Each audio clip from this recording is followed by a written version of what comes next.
ఎన్నికల్లో టీడీపీ గెలుపు ఖాయమని కాపు ఐక్య వేదిక నేతలు వెల్లడించారు. పాయకరావుపేట నియోజకవర్గంలోని నక్కపల్లి సమీపంలో కాపుల ఆత్మీయ సమ్మేళనం నిర్వహించారు. కార్యక్రమానికి మాజీ మంత్రి గంటా శ్రీనివాసరావుతో పాటు అనకాపల్లి ఎంపీ అభ్యర్థి సీఎం రమేష్, పాయకరావుపేట టీడీపీ అభ్యర్థి వంగలపూడి అనిత హాజరయ్యారు. కాపుల సంక్షేమానికి టీడీపీ ఎంతో కృషి చేసిందన్నారు. కాపులను జగన్ నిలువునా మోసం చేశాడని విమర్శించారు. కాపు కార్పొరేషన్ ద్వారా అర్హులకు లోన్ ఇస్తామని హామీ ఇచ్చారు నేతలు. సంవత్సరానికి ఒక్కొక్క మనిషికి 4-5 లక్షల రూపాయలు బెనిఫిట్ వస్తుంది ఒక్కొక్క కుటుంబానికి. అలాగే ఇసుక ఉచితంగా ఇస్తామన్నారు. మహిళలకి ఉచితంగా బస్సు ప్రయాణం, వారు ఎక్కడి నుంచి ఎక్కడికైనా పోవచ్చు. అదే కాకుండా ఈ ఎలక్షన్ లో మనం అంతా పౌరుషంగా ఏదైతే తోట నాగేశ్ బుజ్జి చెప్పారో పౌరుషంగా పనిచేసి రేపు 13వ తారీఖు మనకు సమయం తక్కువ ఉంది. మీకు కనపడాల్సిందంతా కూడా ఒక కంటిలో కమలం, ఇంకో కంటిలో సైకిల్ తప్ప వేరే కనపడకూడదు. ప్రతి ఇంటింటికి అవ్వకు, తాతకు, అక్కకు, చెల్లికి చెప్పి ఓట్లేసిందిగా మమ్మల్ని గెలిపిస్తే అభివృద్ధి అంటే ఏంటో పాయకరావుపేటలో చేసి చూపిస్తాను.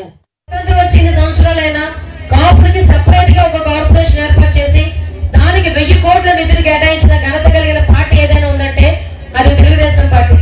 కాపు కార్పొరేషన్ లోన్లు నాకు తెలిసి బీసీ కార్పొరేషన్ లో లోన్స్ ఉంటాయి, ఎస్సీ కార్పొరేషన్ లో లోన్స్ ఉంటాయి, ఎస్టీ కార్పొరేషన్ లో లోన్స్ ఉంటాయి.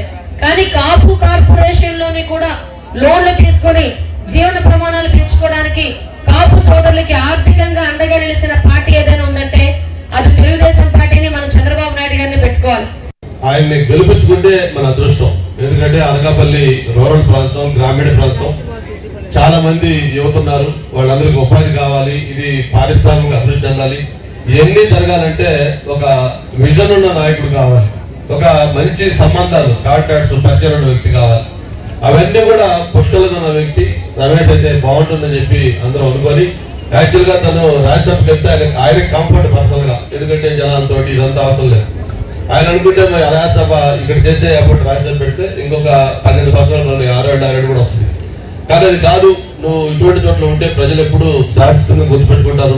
నా ఉదాహరణ కూడా చెప్పా, నేను ఎప్పుడో 25 ఏళ్ల క్రితం ఒకసారి ఎంపీగా చేస్తే ఇప్పుడు కూడా ప్రజలలో ఒక కుటుంబ సభ్యులకు చూస్తా ఉన్నారు. అలాంటి అవకాశం నీకు ఉంటుంది. తప్పకుండా అనకాపల్లి చాలా బెస్ట్ కాన్స్టిట్యున్సీ, నువ్వు రా అని చెప్పంటే ఆ రోజు ఆయన నిర్ణయం తీసుకొని ఇక్కడికి రావడం జరిగింది.